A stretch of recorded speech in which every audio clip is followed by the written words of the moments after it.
around for sticking around to the bitter end. You know, this is the first day of our annual Maple Festival. I hope you're all excited about it. I sure am. It's my favorite time of year, Maple Festival. Now, you got the maple in the air. The snow's just starting to melt, you know. And that's really the only part of this time of year I don't like. If you're down on a dirt road, I don't live on a dirt road, but I know people who do. They call them dirt roads because I guess the dirt, a couple of months out of the year, you know, most of the year, they're sludge, the snow, the hard pack, the mud, anything but dirt. You know what I'm talking about. Because you got one of them numb individuals down the road who just wants to tear down it in his trap, you know. And he's going back and forth, and he's going up and down. And that's all fine and dandy during the day, but overnight, you know, it freezes up. So you're going down that road, you know, and it's all like you're going up and down. After you get all that frozen up, you know. I was just hanging out with my friend at the end of his driveway, you know, the postal guy comes down.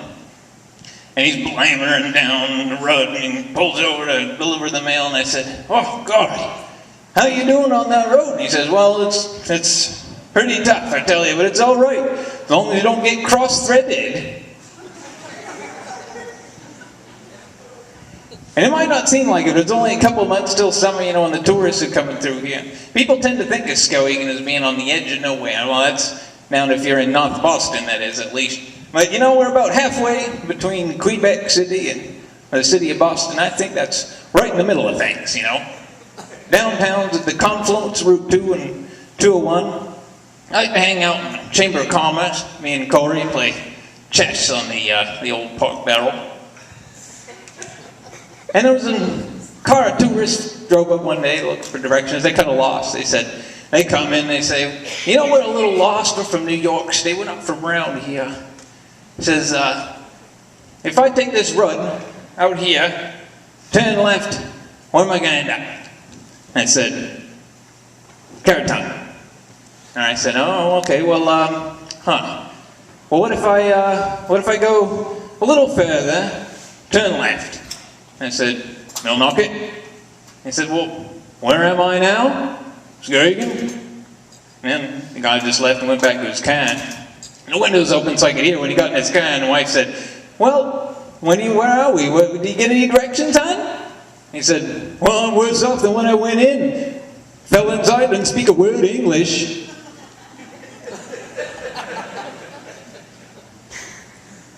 You know, summertime is also the time of the year when that Kennebec River thaws out for a couple of months. People like to use it all sorts of recreational things, you know. I just like to walk down by the river and just check it out, you know. And I was down there one day and found a body in the river. I thought that was kind of weird. But, you know, it kind of looked like my friend Dougie. So I wanted to go check and make sure it wasn't him. So I went to Dougie's house, knocked on the door. Dougie come to the door and says, I said, "Oh, well, I just found a body in the river. I just want to make sure it wasn't you, Dougie." Dougie looks at me real serious. He said, "Well, what was he wearing?" I said, "Well, let me think about it. You know, he's wearing a black t-shirt, blue jeans, and boots." He says, "Well, what kind of boots was they? I mean, was they rubber boots? Was they work boots?" And I said, "Well, they was rubber boots." And he says, "Were they high boots? Or was they low boots?" And I said, "They was low boots." And he says, "Are you sure they was low boots?" And I said, "Well, come to think of it, they were actually high boots turned down low." And Dougie said, "Well, it definitely wasn't me."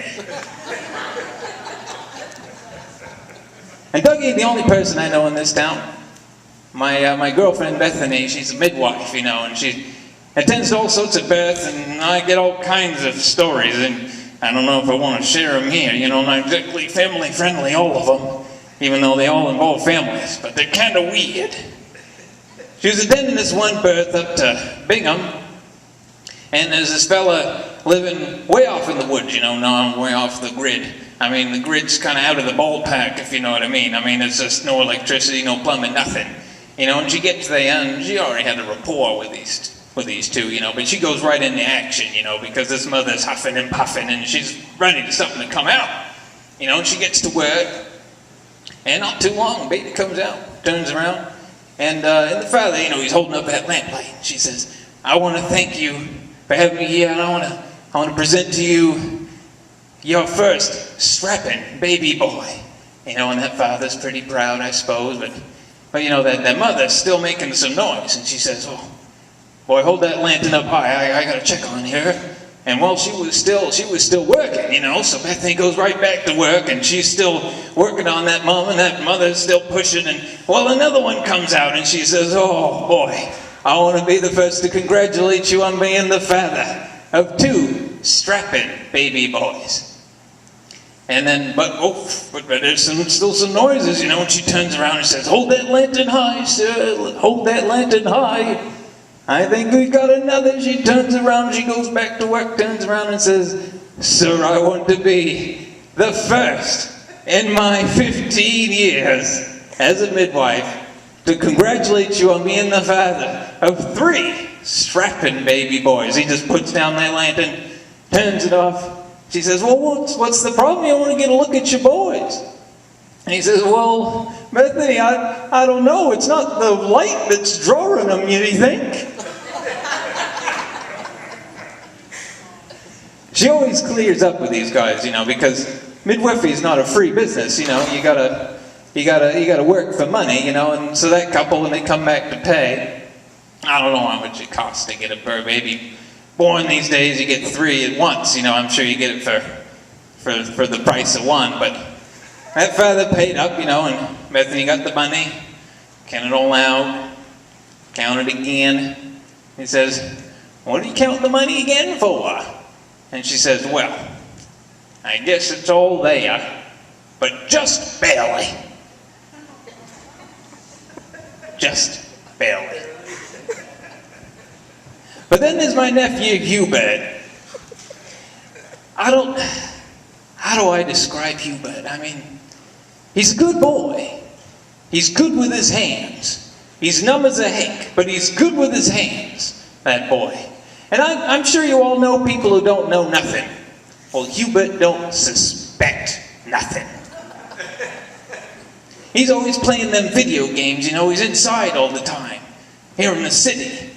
And I wanted to make sure he knew what the real Maine was really like, not just hanging out in Skowhegan playing video games. So I'm going to take him up north. I took him way out to the Allagash, on a camping trip. Really get him out into nature. And I gave him all the hard jobs, just to get him really to know what the experience is like. And that hardest part, I think, of camping trips, you got to be the first person to get up in the morning. You go down to the river, you get some water, you start a pot of coffee, you start a fire. And that way when everybody else gets up, there's something warm you up when you get out of the sleeping bag. So it was about dawn, and I poked Hubert. I said, get up, boy, get up. He said, what do I got to do? And I said, I told you, get down to the river. He, puts on his clothes and he's all shivering and goes down to the river, and I just, I'll go back to sleep. And then it's only a few minutes later, I think, he just opens up the tent, he sticks his head and he's all dripping wet. He says, oh, Dugan, you don't even know what happened. I said, Hubert, what happened? Hubert, boy, what's wrong with you? He said, oh, Dugan, you wouldn't even know it. I went down to the river, there was a huge bear down there, a huge one. And it was growling and everything. And I said, boy, you better know, that bear was probably just as scared as you, just as scared of you as you were him. He would say, oh, well, if that was the case, then that water probably wasn't fit to drink anyway.